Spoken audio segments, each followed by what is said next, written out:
Alors, c'est quoi l'hypersensibilité? C'est une capacité en fait innée de certaines personnes à ressentir, à percevoir de manière plus forte que la moyenne les différents stimuli, d'accord? Donc les déclencheurs de réaction. Ça peut être au niveau physique, ok? Par exemple, être beaucoup plus sensible aux odeurs, aux bruits, aux textures, d'accord, des enfants par exemple qui supportent pas mettre tel ou tel pantalon, ça les pique, ça les gratte, etc.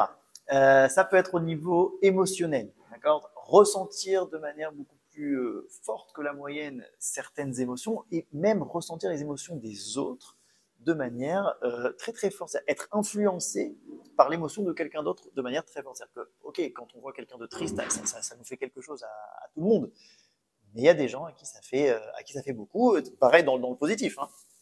Donc ressentir aussi les émotions positives des gens de manière très forte. Intéressant, ça peut aussi être un truc qui n'existe pas, des stimuli moraux, d'accord? C'est-à-dire que, par exemple, quand on va parler de valeurs, d'idéalisme, d'idéaux, d'accord? Alors, il peut y avoir aussi des hypersensibles qui vont être beaucoup plus sensibles à certains idéaux, ça peut être des idéalistes, plus que la moyenne, etc. En fait, c'est un petit peu à tous les niveaux, une capacité à percevoir des nuances qui peuvent rester finalement non, enfin, qui sont pas forcément vues avec autant de précision par la majorité des gens. Et donc ça peut se retrouver à tous les niveaux. Alors, quand est-ce que cette capacité-là, c'est une force et quand est-ce que c'est une faiblesse? Imaginez-vous deux ordinateurs, d'accord? Un ordinateur qui sait traiter beaucoup plus de détails qu'un autre. Forcément, ça peut être une force, ok? Grâce à lui, on peut avoir un résultat qui est beaucoup plus précis sur certaines choses. Mais si on lui donne trop de détails à gérer en même temps, eh ben, il va ramer. Et l'autre ordinateur qui, en fait, ne les voit pas tellement, d'accord? Il sait avancer sans prendre en compte tous les détails, puisqu'il ne les voit pas. Eh ben, il va beaucoup plus vite. Et il rame pas, d'accord? Imaginez-vous, je sais pas, une situation sociale, euh, un buffet, ok? Il y a beaucoup d'odeurs, il y a beaucoup de bruit, il y a beaucoup de gens. Euh, Certains types d'hypersensibles peuvent là-bas se sentir un peu trop perdus. Pourquoi? Parce qu'en fait, il y a trop de données à gérer, il y a trop de calculs. C'est-à-dire que je reçois trop de stimuli en même temps. Ok, en général, les hypersensibles ne vont pas être très forts en small talk. Pourquoi? Parce que ils vont tellement ressentir plein de choses chez les gens qui les entourent qui vont faire toutes sortes de calculs et tous ces calculs-là mêlés avec des ressentis qui, entre guillemets, m'attaquent, d'accord, de bruit, d'odeur, etc., ça fait qu'ils se perdent un peu, qu'ils perdent un peu la tête, ils ne se sentent pas en tout cas à l'aise dans ce genre de situation. Donc en fait, ça peut être un handicap, mais bien sûr, ça peut être une force. Okay, donc là, on va essayer d'en parler. Pour revenir un peu à la définition de ce qui se dit dans le monde de la psychologie, apparemment, c'est un trait qui est très marqué au niveau génétique. D'accord. Donc ça veut dire que ce sera héréditaire, on va pouvoir le retrouver génétiquement assez facilement, bien sûr, comme tous les traits génétiques, ils sont influencés par l'environnement. C'est-à-dire qu'il y a une prédisposition qui est très claire dans ce cas-là, et puis après, ça peut être plus ou moins développé par l'environnement. Imaginez-vous un hypersensible qui naît dans une famille nombreuse, il y a beaucoup de bruit, il y a beaucoup d'odeurs, il y a beaucoup de plein de choses. Peut-être que ça le dérangera moins qu'un hypersensible qui va naître enfant unique. C'est possible, d'accord? Donc ça peut se développer, mais malgré tout, il y a quand même une prédisposition. A priori, on parle de 20% de la population, a priori dans pratiquement toutes les populations de ce que j'ai vu, et de manière égale entre les hommes et les femmes. Okay, même si on dit que les femmes sont plus sensibles, c'est possible que ça s'exprime différemment chez les hommes et chez les femmes, mais en tout cas, quand on teste l'hypersensibilité, on arrive à peu près au même chiffre. Il y a un test qui existe sur Internet, c'est plusieurs même sûrement. Le premier, c'est celui du docteur Hélène Aharon. C'est elle qui a inventé, enfin qui a trouvé le concept d'hypersensibilité il y a à peu près une trentaine d'années. Elle a écrit une tonne de livres là-dessus, il y a une tonne de tests. Quand c'est des tests où on répond oui et non, et si on a plus que tel et tel, alors on a de fortes chances d'avoir ce trait-là d'hypersensibilité. Et c'est intéressant de le savoir pour savoir comment le gérer en fait. Donc, bien sûr, après, on n'est pas en mathématiques, d'accord? Donc, dans la réalité, on va dire, il y a tout un spectre, d'accord? On peut être complètement hypersensible à tous les niveaux, etc. On peut être un petit peu hypersensible, on va avoir seulement ce type-là d'hypersensibilité et pas du tout un autre, d'accord? On est tous différents, on est tous un mélange d'eux. Mais, on va dire, il peut y avoir un trait prédominant chez certaines personnes. Et dans ce cas-là, c'est important d'apprendre à le gérer parce que ça peut créer certains blocages. Okay, imaginez-vous quelqu'un qui ressent très fort toutes les expériences physiques, psychologiques, émotionnelles, dans le bien comme dans le pas bien.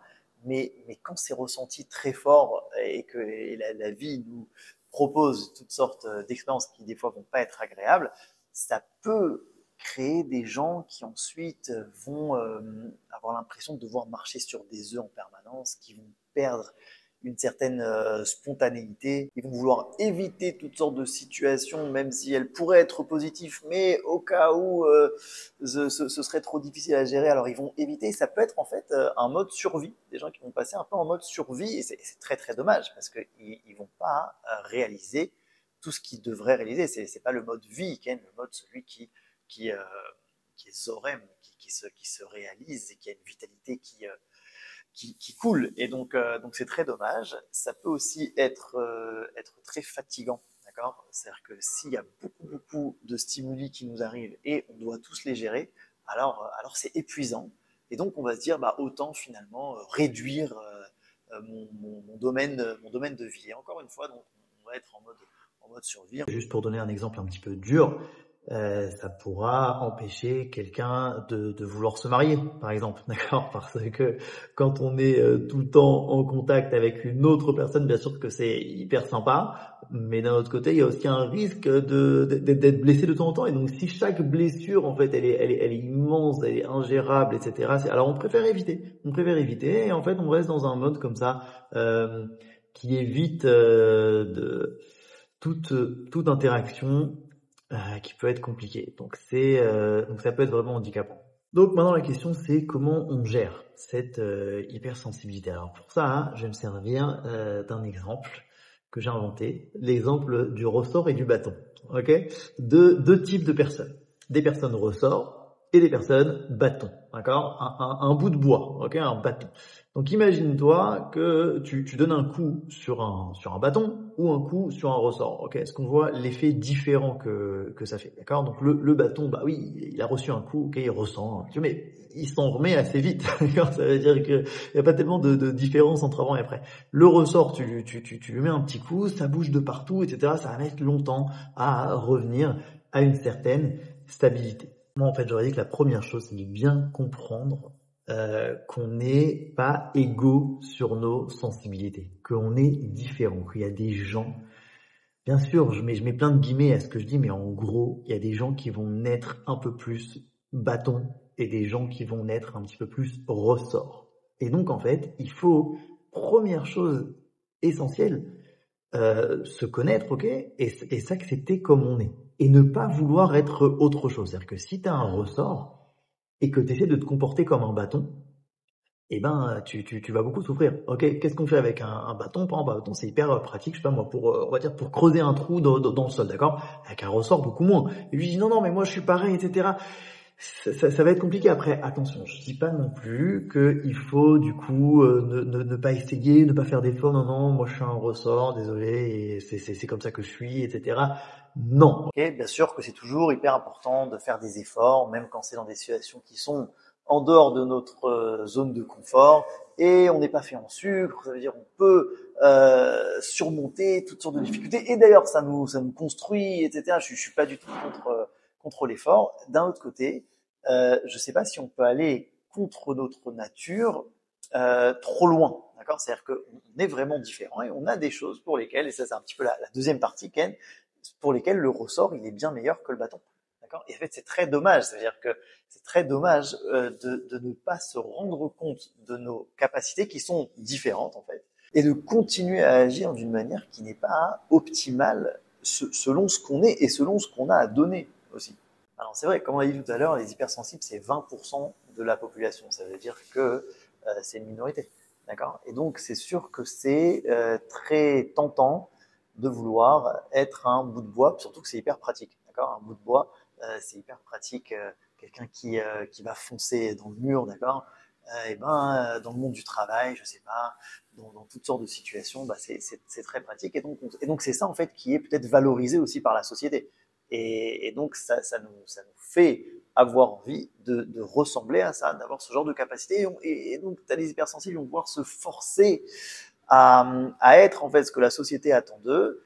Et premièrement, en général, ils seront un peu moins bons que d'autres dans ces domaines-là. Et deuxièmement, ils ne donneront pas ce que eux peuvent donner de la meilleure manière, selon leur spécificité, à la société et ce qu'on en a vraiment, vraiment besoin aussi.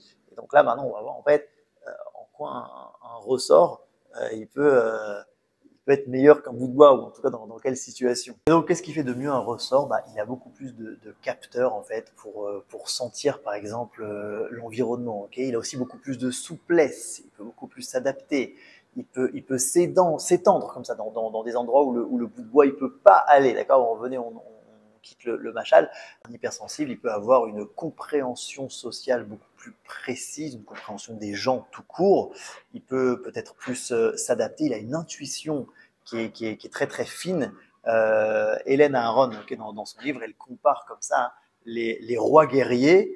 Et donc les bouts de bois, en fait, ils ont toujours des conseillers du roi, des gens qui savent un petit peu, ok, vers où le vent tourne, où est-ce que ils ressentent des choses que d'autres perçoivent moins. Elle dit aussi dans son livre que si ils sont seulement 20%, c'est soit parce qu'ils se sont fait massacrer par les autres, ok, historiquement, soit parce que c'est comme ça qu'une société fonctionne. Que dans une société, en fait, il faut 20% de gens qui auront une autre sensibilité. Ce sera peut-être les artistes, ce sera les visionnaires, les poètes, les écrivains, etc., qui vont en fait ajouter du volume à cette société. Donc si on résume, ce qui peut aider un hypersensible, c'est savoir ce que t'es et savoir ce que t'es pas, et de s'accepter. Et la deuxième chose, c'est de changer notre regard sur cette capacité, d'accord? D'avoir un regard bienveillant sur cette hypersensibilité, et même pas seulement bienveillant, mais vraiment estimant, d'accord? De prendre conscience que cette capacité-là, c'est un rôle, c'est une responsabilité, c'est une possibilité d'agir qui n'est pas chez tout le monde. Et donc ça nous appelle en fait à bien la connaître, à la développer et à s'en servir comme il faut. Pour ça, il y a plein d'exercices, le bilan de capacité, etc. Et y réfléchir, d'accord? Par exemple, euh, un bout de bois est peut-être beaucoup plus solide, mais paradoxalement, c'est aussi plus fragile, d'accord? En général, c'est plus facile de casser un bout de bois que de casser un ressort. Parce que le ressort, il se tord, en fait. C'est beaucoup plus dur de le casser, d'accord? À méditer. Pareil aussi, peut-être que tu n'es pas bon en small talk en société, mais par contre, tu es incroyable en à un. D'accord? C'est-à-dire que tu as des relations qui sont peut-être moins de copains, mais les copains que tu as, c'est hyper profond et c'est hyper unique, etc. Donc en fait, de regarder sa vie avec un bon œil, c'est-à-dire ne pas voir ne pas mettre l'accent sur entre guillemets les échecs, là où en fait je suis moins bon que certaines autres personnes valorisées par la société, mais mes spécificités qui sont très précieuses. Et d'ailleurs, un hypersensible qui apprend à avoir plus de confiance en lui, d'accord, qui est par exemple, qui va être estimé par son entourage ou qui lui apprend à s'estimer à sa juste valeur, en fait, c'est un cercle vertueux, d'accord? C'est-à-dire qu'il se développe de plus en plus dans ce dans quoi il est bon et donc il se rend compte en fait qu'il est très bon dans ce qu'il fait et, et cette capacité devient réellement une force complètement. Donc, autre chose qui peut aider un hypersensible, d'accord, si on reste dans l'exemple du bout de bois et du ressort, eh bien, c'est d'acquérir de la souplesse, d'accord? Parce que si tu as un ressort mais que t'es flippé, d'accord? T'as un ressort qui est pas conscient que c'est un ressort, en fait, il y a pas de souplesse. Eh ben, il profite pas de son avantage, d'accord? Donc, en fait, plus il va acquérir de la souplesse, il va se rendre compte, en fait, qu'il est capable d'agir différemment, et plus il va profiter de son avantage. Si on prend une image dans le monde des sports de combat, d'accord, il y a le karaté, où là-bas ce sera, on va dire, force et rigidité. D'accord, ça veut dire que tu donnes des coups très forts, euh, tes positions sont super rigides, ok, donc on est dans un rapport de force. Et puis un sport de combat comme le tai chi, ok, si on dit que c'est vraiment un sport de combat, ça c'est un sport de combat. Eh bien là-bas, c'est complètement une autre manière d'agir. Là-bas, hein, ce sera souplesse et comment dire, zrima, d'accord? C'est-à-dire que continuer le mouvement, ok? C'est-à-dire un mouvement en spirale tout le temps. Et donc, regardez, deux personnes qui se sont pris un coup, ok? En karaté, il se prend un coup, pac, t'arrêtes avec ton truc, bam, et puis c'est le plus fort qui aura le moins mal, d'accord? En tai chi, en fait, quelque part, tu vas un peu prendre le coup, ok, tu vas même te servir de l'énergie de l'eau, donc tu vas recevoir le coup, mais continuer le mouvement, ce qui fait que ce coup-là aura beaucoup moins d'impact sur toi, parce qu'en fait, cette énergie qui est, si tu étais rigide, alors si tu es très fort, bah, c'est très bien, tu restes rigide, tu as reçu un petit coup et ça va. Mais si le coup est trop fort, ça va te casser le bras. Et donc là, en fait, même si le coup est fort, tu le reçois et tu reprends le mouvement de manière spiralaire, si tu veux, tu continues l'énergie du mouvement et tu la répands dans, c'est-à-dire que tu vas en arrière, par exemple, etc. Toutes sortes de choses, ils font des, euh, des galipettes en arrière, etc. En tout cas, ils continuent le mouvement avec eux, ils continuent avec, ok? Donc si on se sert de ça, dans le monde aussi du nefesh, on reçoit des coups. Dans la vie, on reçoit des coups. Par exemple, quelqu'un qui t'insulte, d'accord, ou qui te dit ouais, t'es vraiment nul, d'accord. Ben, c'est un coup. Dans les faits, t'as reçu un coup. Et donc, si t'es un bout de bois, bon bah voilà, il t'a dit que t'étais nul. C'est pas très grave. Il y a même plusieurs styles de bout de bois, d'accord. C'est-à-dire que t'en as, ça leur fait vraiment rien du tout. Et c'est bien. Hein, on peut essayer de s'habituer à ça. C'est une bonne chose. Mais il y en a, bah voilà, il a reçu un coup. S'il reste en mode karaté, en mode frontal. D'accord. C'est-à-dire que j'ai reçu un coup et j'essaie de me battre. Pourquoi tu m'as dit que j'étais nul? Alors, il va beaucoup plus ressentir en fait le coup. D'accord. Il essaie de lutter de manière frontale.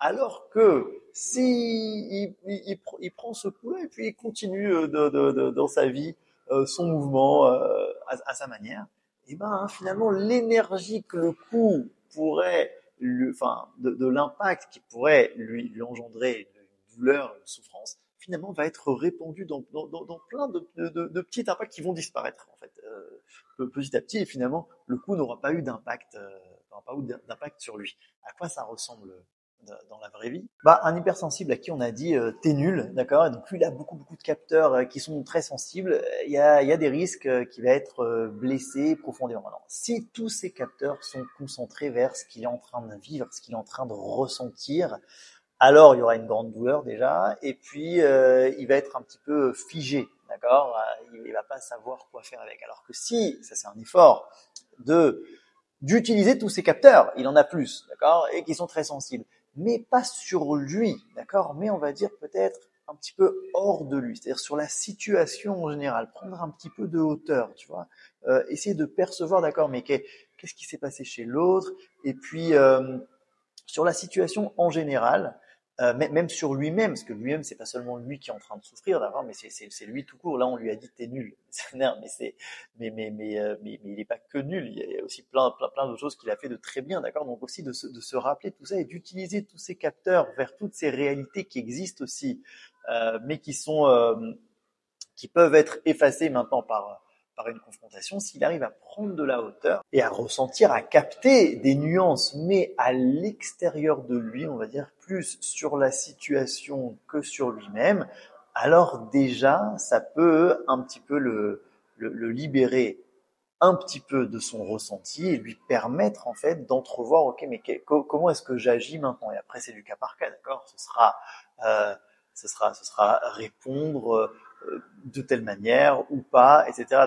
Même si on continue l'exemple dans le tai chi, il y a parfois où tu prends un coup et du coup tu t'en sers pour t'éloigner, et puis parfois tu prends un coup et puis tu t'en sers pour en fait amener ton adversaire, le prendre et le mettre par terre de manière beaucoup plus surprenante, etc. En tout cas, t'es pas dans un mode karaté où tu restes figé rigide dans cette confrontation. Donc plus on s'habitue à ça, plus on apprend à ne pas rester en fait figé dans la confrontation, mais à continuer le mouvement, prendre de la hauteur et à réfléchir un peu plus sur la situation en général, et plus en fait vont s'ouvrir à nous des chemins de justement sortir de cette confrontation de la meilleure manière et de la manière la moins douloureuse.